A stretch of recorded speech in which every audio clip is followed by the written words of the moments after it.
they changed the world through sound, silence, strength, and code. From ancient battlefields to quiet acts of defiance, their names echo across time, not because they sought fame, but because they acted when it mattered.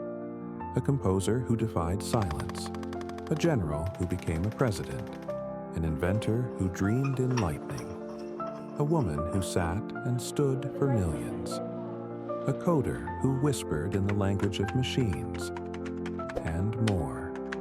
Behind every name, a revolution. He lit the world, but died alone in the dark. Nikola Tesla saw the future before it existed.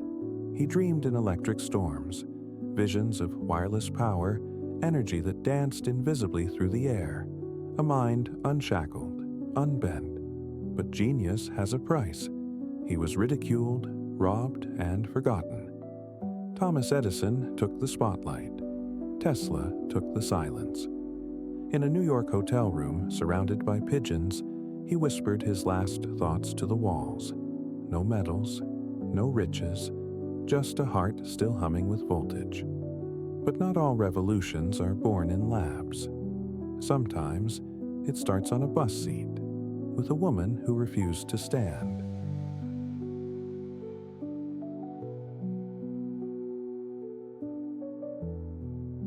He heard silence, yet composed eternity. As a child, Ludwig van Beethoven was beaten by his father to force greatness from him. Music was not joy, it was survival. By 26, his hearing began to fade.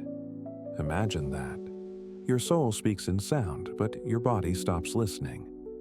He could no longer hear the notes, but he could feel them, through vibrations in the floor, in the air, in his bones. The Ninth Symphony, composed in total deafness, roared not from his ears, but from something deeper, something unbreakable. You can almost see him now, conducting a symphony he could not hear, yet knew by heart. A man at war with silence, and winning. But history doesn't pause on one man's victory. Far away, across an ocean, another war was brewing. A war that would give birth not just to a nation, but to a legend.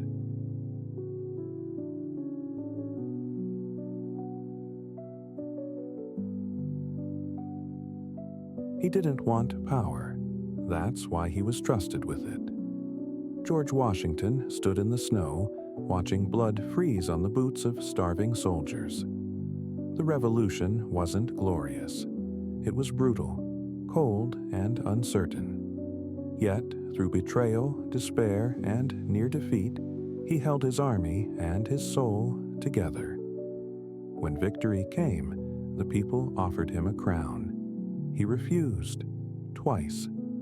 He walked away from power, not because he feared it, but because he respected it. That choice echoed through centuries, shaping democracy itself. And yet, while empires formed and liberty expanded, in the shadows of freedom, injustice festered. One man dreamed of lighting up the future, literally, and his mind, it sparkled like lightning.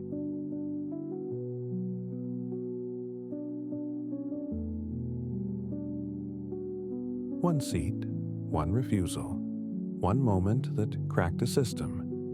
Rosa Parks was tired, not just in her body, but in her soul. On December 1st, 1955, she sat where she wasn't allowed and didn't move. That silence, it screamed. It roared across America like thunder rolling from a quiet sky. She wasn't loud, she didn't shout, but her stillness made the ground shake. Arrested, humiliated, yes, but defeated? Never.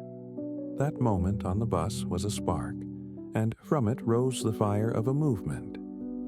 But revolutions aren't only fought on streets. Sometimes they're written in lines of code, whispered into machines. And one woman didn't just write that code, she taught the world a new language.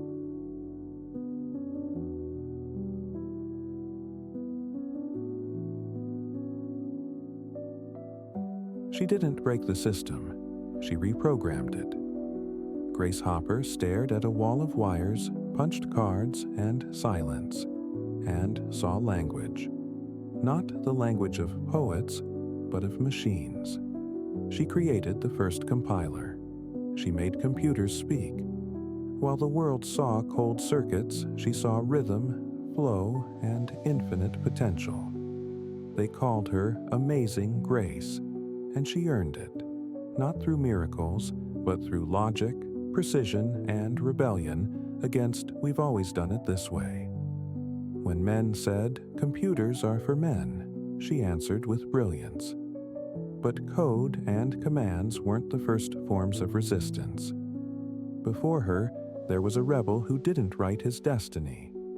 He screamed it, with chains still on.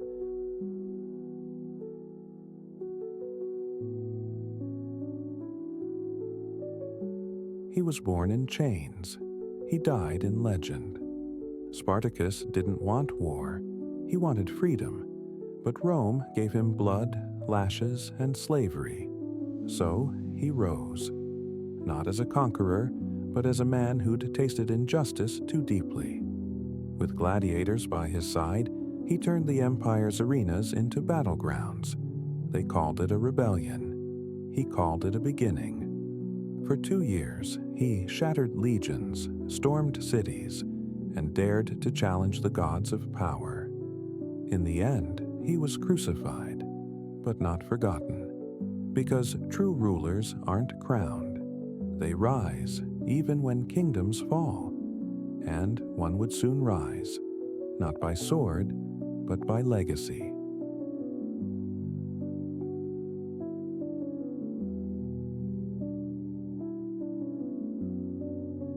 He united a shattered world with sword and schoolbooks.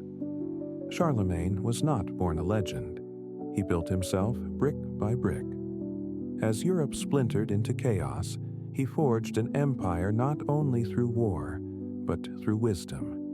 He read by candlelight, ruled with pen and blade alike. He crowned himself Holy Roman Emperor, but more than lands, he conquered ignorance. He revived education, language, and law, planting seeds that would become cathedrals and universities. Where others burned, he built. Where others silenced, he taught. His empire crumbled, but his vision endured. Yet even visionaries bow to something greater. Sometimes true strength lies not in conquest, but in surrender.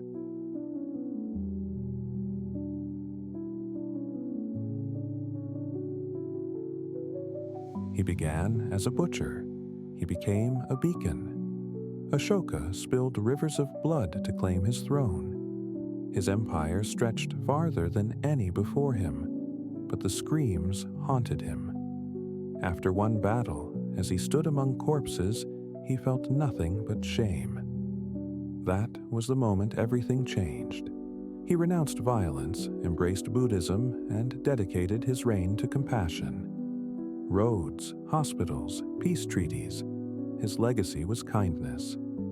He carved his laws in stone pillars across India, so no one would forget. Power means nothing without purpose. And yet, centuries later, one man would pick up that message again. Not on thrones, but on stages, with words as sharp as any blade.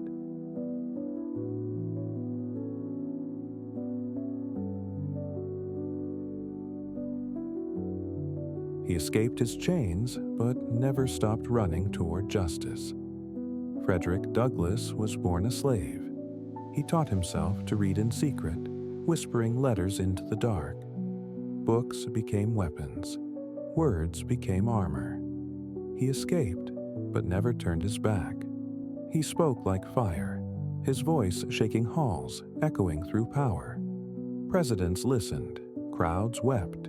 He faced mobs, threats, betrayal, but he never blinked. He wrote his name into history, not with blood, but with ink. And still, his fight was not for himself. He believed a better world could be written. and one man would take up that pen, not in speeches, but in stories.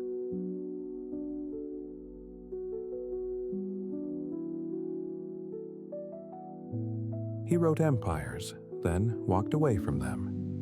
Leo Tolstoy didn't just tell stories, he exposed souls. In War and Peace, he made time itself bend to language. In Anna Karenina, he opened a vein into the heart of love and ruin. He was adored, quoted, followed, but inside he wrestled demons, wealth, fame, hypocrisy. So he gave it up. At 82, barefoot and trembling, he fled his estate in search of truth. He died in a train station, cold, unknown, free. His final chapter wasn't written in ink, but in silence. And now, the story is yours to write. 10 names echoed through history. But who will echo next? Sometimes greatness sits beside you. Sometimes it stares back in the mirror.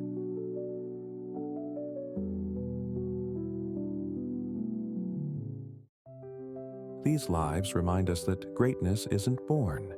It's chosen, in moments when no one is watching, in silence, in storm, in stubborn hope, and maybe, just maybe, there's a name history hasn't written yet, a name still waiting to echo across time, to rise in resistance, creation, or courage, to write, to lead, to defy, to become more than a name. That name could be yours.